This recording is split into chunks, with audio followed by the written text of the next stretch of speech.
कुछ समय से गांव के सभी लोग बहुत परेशान थे, क्योंकि रात होते ही उनको उनकी छत पर किसी के चलने का एहसास होता। चलने के साथ पायल खनकने की आवाज भी आती, लेकिन डर के मारे किसी की हिम्मत नहीं होती कि वो छत पर जाकर देखे आखिर मामला क्या है। फिर एक दिन राजू और उसकी पत्नी सीमा सो रहे होते हैं। अजी सुनिए, सोने से पहले सभी खिड़की और दरवाजे बंद कर दीजिएगा। गांव में बहुत डर का माहौल है। न जाने कौन चुड़ैल है जो लोगों की छतों पर घूमती है। कहीं वो अंदर आ गई तो? चल बेवकूफ डरपोक कहीं की, मैं ढकोसलों से नहीं डरता। अगर हमारी छत से आवाज आई तो मैं खुद जाकर उस बहरूपिये का डंडा मारकर सर फोड़ दूंगा।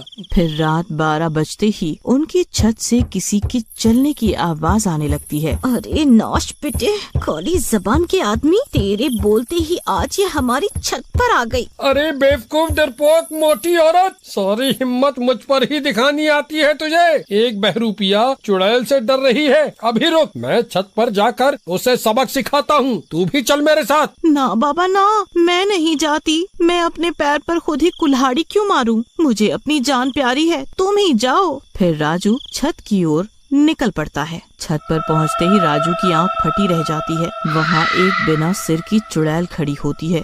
उसका सिर उस चुड़ैल ने अपने हाथ में लिया होता है। आज मुझे मेरा पहला शिकार मिला। आ गया तू, आज तो मजा ही आ गया। अब तेरे शरीर की मदद से मैं पूरे गांव पर कब्जा कर पाऊंगी। नहीं चुड़ैल जी, मुझसे गलती हो गई। मेरे बीवी बच्चों का क्या होगा? मुझे माफ कर दो चुड़ैल जी। तेरी हिम्मत कैसे हुई मेरी सैर के टाइम मेरे सामने आने की? अब तुझे तेरी गलती की सजा जरूर मिलेगी। फिर चुड़ैल उसे अपने काले जादू से जादुई रस्सी में बांध देती है और उसे लेकर उड़ जाती है। सीमा, सीमा! फिर उसकी आवाज सुन के सीमा खिड़की के पास आती है। खिड़की से बाहर का नजारा देखकर वो हैरान परेशान हो जाती है। वो देखती है चुड़ैल उसके पति को उड़ाकर ले जा रही है। हाय हाय, मैं लुट गई, मैं बर्बाद हो गई। वो चुड़ैल तो मेरे पति को ही उठा के ले गई। अब मैं क्या करूं? हे ईश्वर, अब मैं क्या करूं? मेरी मदद करो। सुबह होने पर ये बात पूरे गांव में फैल जाती है। अरे भाइयों, वो चुड़ैल कहाँ ले गई होगी राजू को? मुझे तो बहुत डर लग रहा है। मुझे लगता है वो चुड़ैल अभी तक राजू को चट कर गई होगी।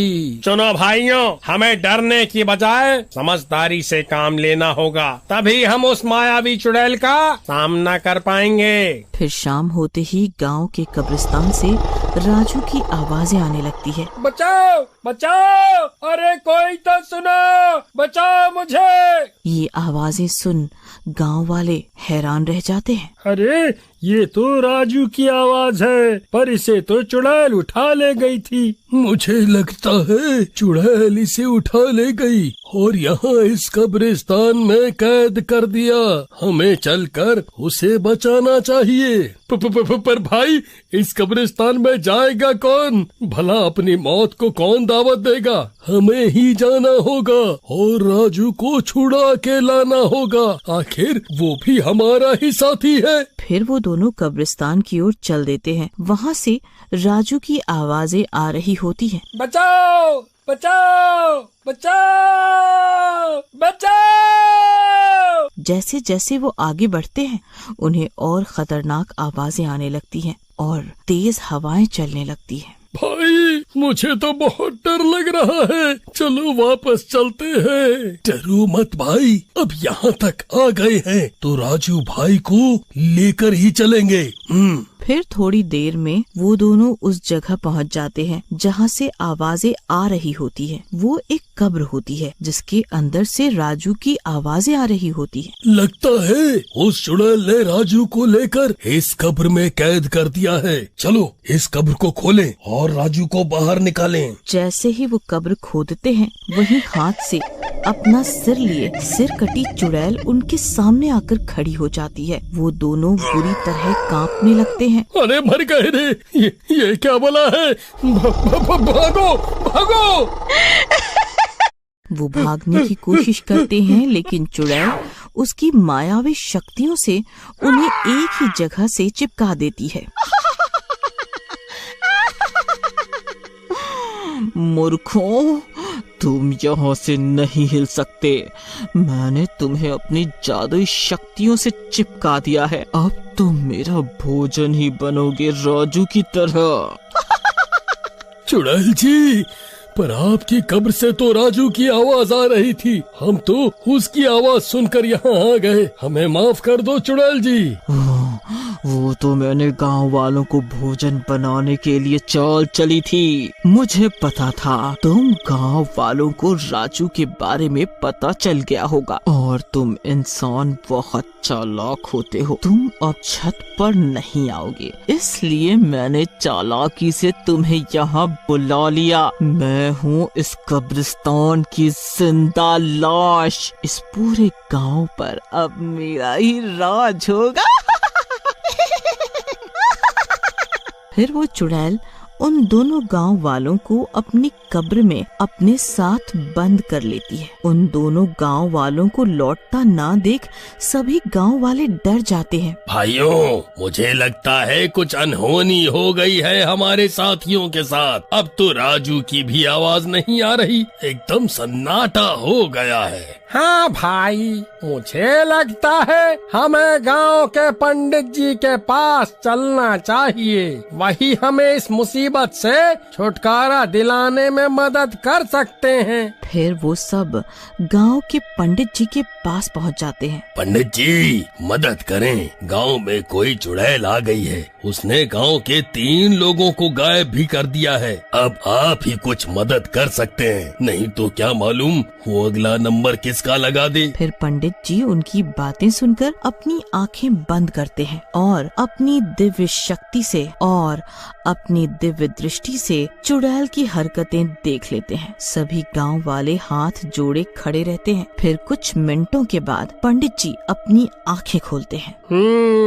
गांव में एक मायावी चुड़ैल का साया पड़ चुका है। गांव के किसी उद्दंड व्यक्ति ने कब्रिस्तान में जाकर उस चुड़ैल की कब्र पर थूक दिया है, जिससे उस चुड़ैल को गुस्सा आ गया और अब वह सबकी जान की दुश्मन बन गई है। तभी पीछे खड़ा हरिया बोलता है, पंडित जी, याद आया, मुझे कुछ दिन पहले आम खाने का मन हुआ तो मैं कब्रिस्तान में लगे आम के पेड़ से आम खाने गया था। मैंने आम तोड़ा पर वह बहुत कड़वा था तो मैंने वहीं थूक दिया। ये मुझसे क्या अनर्थ हो गया, हे ईश्वर। अब जो हो गया सो हो गया।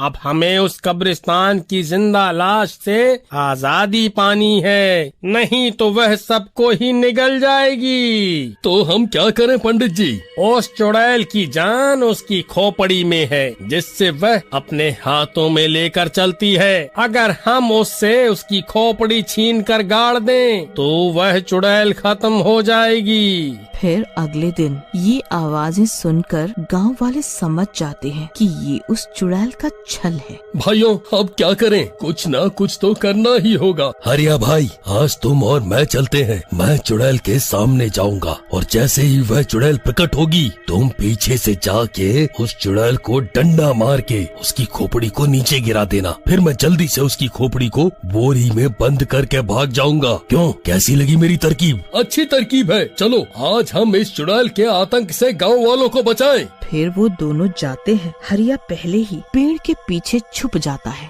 और भीम उस ओर चला जाता है जहाँ से आवाज आ रही होती है। उसके वहाँ पहुँचते ही वो चुड़ैल वहाँ आ जाती है। एक और शिकार। तू तो हटा कट्टा है, तुझे खाने में तो बहुत मजा आएगा। इतने में पीछे से हरिया आकर डंडे से उसकी खोपड़ी पे मारकर उसे नीचे गिरा देता है और भीम जल्दी से उसे बोरी में भर लेता है। जाने दो, जाने दो, छोड़ दो मुझे, मैं किसी को नहीं छोड़ूंगी, मेरी खोपड़ी छोड़ दो, मेरी खोपड़ी छोड़ दो। फिर वो सब उस खोपड़ी को कब्रिस्तान में गाड़ देते हैं और सभी फैसला करते हैं कि अब से कोई भी कब्रिस्तान में नहीं आएगा।